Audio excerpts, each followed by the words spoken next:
Olá a todos, daqui fala o Daniel, do projeto A Constant Storm, e queria antes de mais agradecer ao World of Metal pela possibilidade de fazer esta entrevista e poder falar um bocado com todos vocês. Vamos a isso.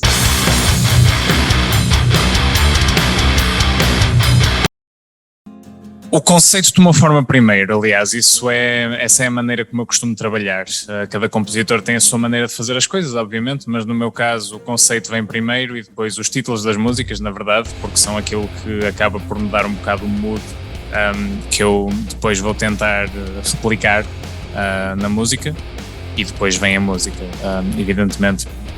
Eu comecei a desenvolver o conceito do Ant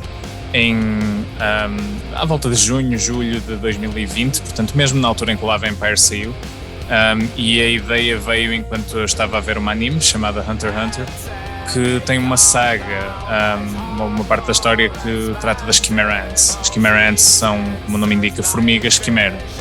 São criaturas que a rainha das formigas come criaturas, pode comer uma criatura, por exemplo, uma águia ou ser um rato, e depois os ovos que ela põe saem de lá formigas rato, formigas águia. E na história é uma altura em que ela come um ser humano, e a partir daí as formigas começam a nascer como híbridos de formiga e de ser humano. E aquilo que acontece é que as falhas do ser humano, que acaba por ser isso um bocado aquilo que eu também quis representar na história do disco, sobretudo em termos psicológicos, em termos de personalidade, em termos também de individualidade, que é o grande tema do disco, acabam por se sobrepor àquela natureza altruísta e sempre virada para trabalhar para o bem comum que as formigas têm naturalmente. E pronto, a partir daí foi simplesmente criar a música. As referências principais, é sempre difícil quantificar exatamente quanta percentagem do que é que está na música, mas foram rock progressivo dos anos 70, bandas como King Crimson, Camel, Genesis, que faziam também trabalhos conceituais, e neste caso é uma espécie de ópera rock, uma história que sangra de música para música, rock gótico. Estamos a falar de Sisters of Mercy, Senhora Dolorosa, e também um pouco de doom rock, Catatonia, bandas semelhantes. Essas foram as maiores influências.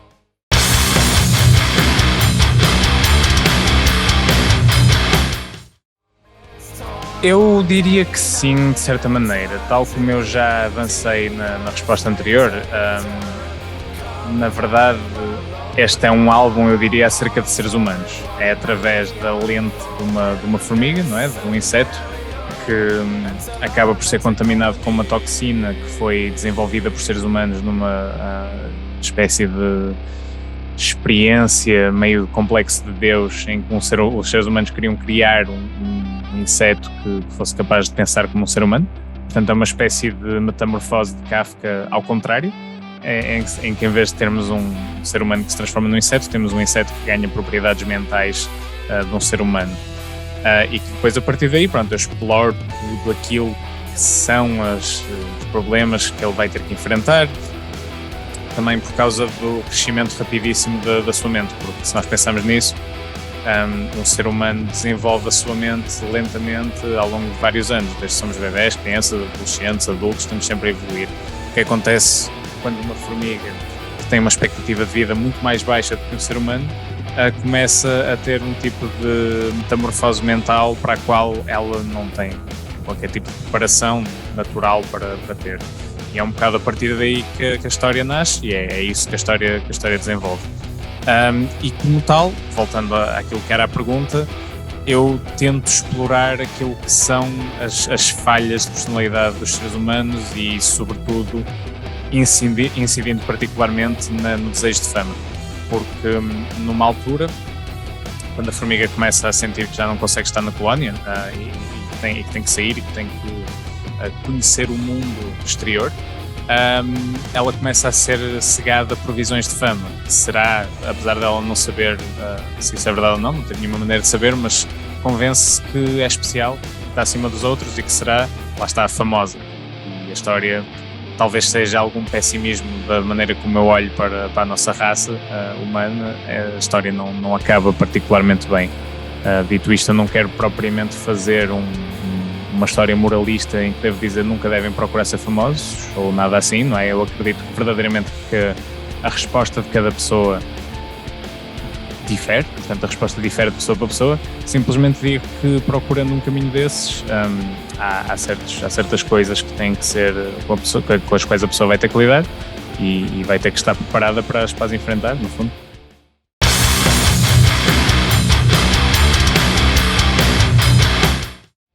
Mas, novamente, como também eu já tinha de facto dado uns toques das influências, não é? Na primeira pergunta, agora falando especificamente daquilo que é o processo criativo, eu tento pôr-me o mínimo de barreiras possível.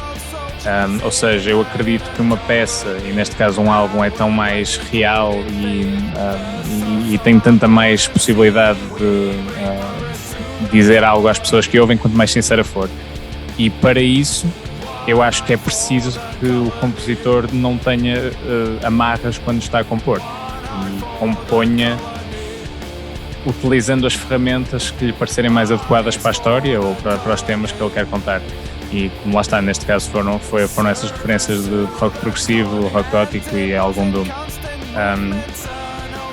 Claro que nós podemos dizer que isto não facilita a criação de uma identidade do ponto de vista do fã, não é? Porque o fã, se calhar, se ouve o meu primeiro álbum, Storm Alive, e ouve este, já não tem nada a ver, se calhar não reconhece. Eu acredito que a composição tem identidade na mesma e que existem certos traços e certos toques que terminam a música como a Constant Storm, terminam como aquilo que eu faço, mas de facto são estilos. Já a contar com o Love Empire também já era bastante diferente.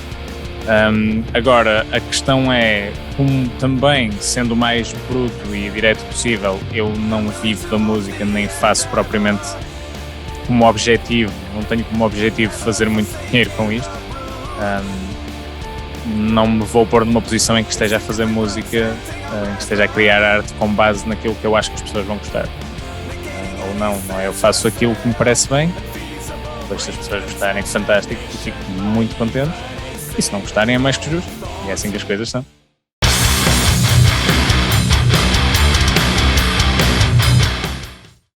Sim, sem dúvida. Já desde portanto, Stormborn, o primeiro EP não conta, porque aquilo foi uma coisa assim muito juvenil, muito feita em casa por mim quando tinha 19 anos. O Storm Alive eu trabalhei com o Afonso Aguiar como produtor e que era meu colega nos Moonshade, e no Live Empire também outro colega dos Moonshade, o Pedro Quelhas. Trabalhar com um produtor é algo necessário porque eu não tenho jeito, nem interesse, nem material no lado da produção musical. Portanto, eu preciso sempre de recorrer a alguém que consiga tratar disso por mim, depois de ter as faixas compostas, mas também procuro sempre alguém com quem tenha uma boa relação, com quem consiga ter boas conversas acerca daquilo que estamos a fazer e de quem possa também escutar conselhos e ideias que possam depois ser incorporadas. E neste caso do Ant, essa pessoa foi o André Cardoso, dos Mindset Studios, que fez um trabalho muito bom, na minha opinião, e que também contribuiu muito, não sendo apenas produtor, mas sendo também baterista. Foi também outra coisa importante. Eu senti que, apesar de eu conseguir dar conta, eu fiz a bateria do Love Empire e com alguma edição à mistura, não vou mentir, mas sinto que ficou boa. Eu senti que neste trabalho, e também vendo a disponibilidade que ele demonstrou e o interesse que ele demonstrou em ser o baterista deste disco, acrescentou muita qualidade de uma maneira que eu de facto não conseguiria, e por isso sinto-me muito contente por causa disso. E tenho também a Mariana Guimarães, uma pianista espetacular, que é membro de uma banda chamada Leo the Painter e de um outro projeto também chamado Lina, e que já é minha amiga. Ela e o namorado dela, o Miguel, são meus amigos há muito tempo. E o convite também surgiu um bocado na sequência de noites em que estávamos juntos, hoje estávamos a tocar música os três, estávamos a trocar ideias e começámos a perceber que se calhar era interessante colaborarmos.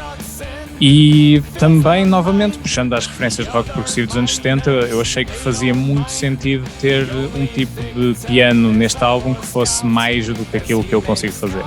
Porque em termos se for para midis e orquestrações, eu safo-me bastante, de um modo bastante satisfatório, mas para piano, da maneira como está aqui, piano a sério, é uma coisa que eu não consigo fazer. E, portanto, também sinto que ela acrescentou muita qualidade ao disco e estou ultra grato.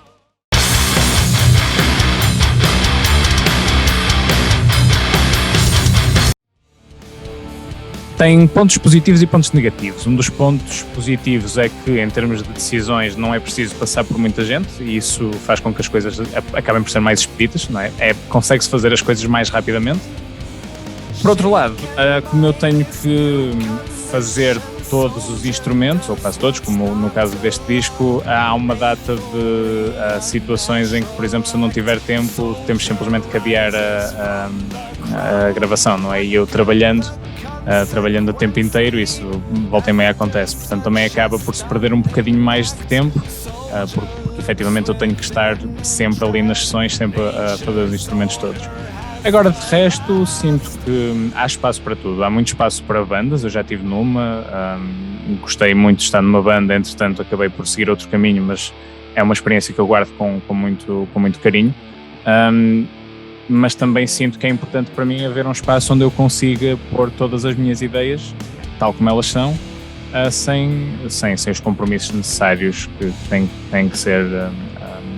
que existir numa banda. Agora, se dificulta, lá está, eu acho que a resposta é às vezes sim, outras vezes não, depende dos casos e como tudo temos que lidar tanto com os casos em que dificulta como os casos em que não dificulta e jogar à volta disso da melhor maneira que conseguimos.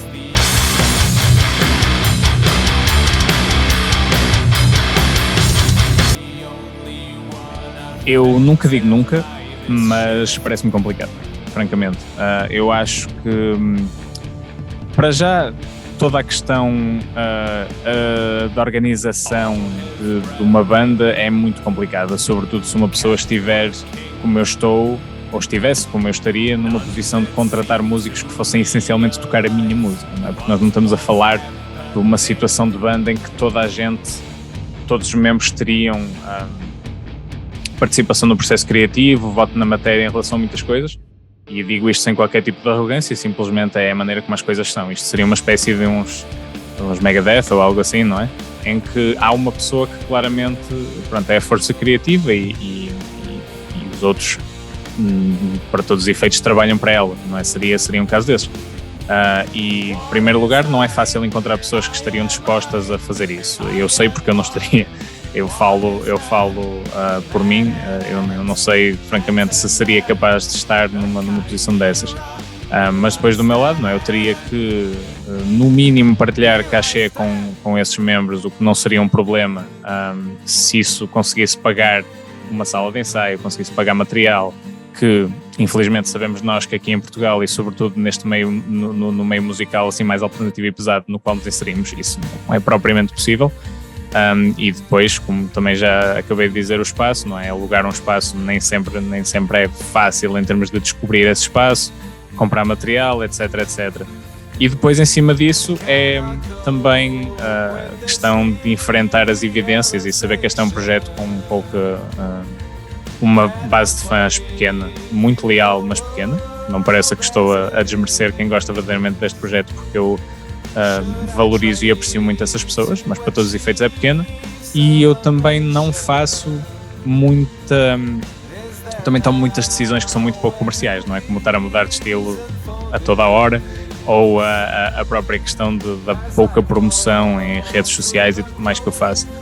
Eu tenho noção que todas essas coisas também não ajudam a que seja viável dar aqueles vários concertos em que uma pessoa está essencialmente a repetir aquilo que já existe no disco e a fazer tours e tudo mais. Dito isto, eu penso que eu gosto muito de eventos especiais. Já fiz um par mesmo com este projeto. Um deles foi aquele que deu origem ao álbum ao vivo Live at Greenhouse, que foi um concerto acústico com algumas faixas adicionais há 5 anos atrás. E para coisas dessas eu estaria disponível e é uma questão de ver à medida que elas forem aparecendo, claro. mas eu adorava dar um concerto com uma orquestra, por exemplo, acho que seria espetacular, ou dar um concerto numa localização especial, coisas que fossem mesmo únicas, one shots, que por sua vez também fariam com que as pessoas que pudessem não ter tanto interesse à partida ou não conhecer tanto o projeto, sentissem um bocadinho mais de motivação para ir ver e experienciar. Então assim seria bom para todos, porque eu não correria o risco, penso eu, de estar a tocar para uma sala muito pouco composta, como seria algo completamente expectável se eu me pusesse a dar concertos, e também criar momentos assim um bocado mais impactantes, que também de certa maneira me separariam daquela noção de simplesmente estar a ir tocar para reproduzir aquilo que já existe num disco. Ou seja, também dar roupagens diferentes aos temas, também dar vidas diferentes aos temas, não é? Como o David Bowie fazia. Uma pessoa ouve o Stage, o álbum ao vivo do David Bowie nos anos 80, penso, acho que ou será de 79 ou 80, mas em que ele toca as músicas da fase de Berlim, do final dos anos 70, e também toca músicas do início dos anos 70, como Ziggy Stardust e afins desses discos. E essas músicas estão moldadas e alteradas para fazerem sentido com o resto dos temas e das músicas que ele estava a tocar naquela fase da carreira e da vida dele. Essas são as coisas que me fazem, que me dão pica, e que eu acho que faz sentido ver a música como algo que pode ter várias faces. E se a música já existe de uma maneira num disco, porque não tocá-la de forma diferente ao vivo? Dá-lhe uma roupagem diferente, dá-lhe uma vida diferente, torná-la verdadeiramente única. Portanto, voltando e concluindo, se for assim, acredito. Se não for, difícil. Mas nunca se sabe.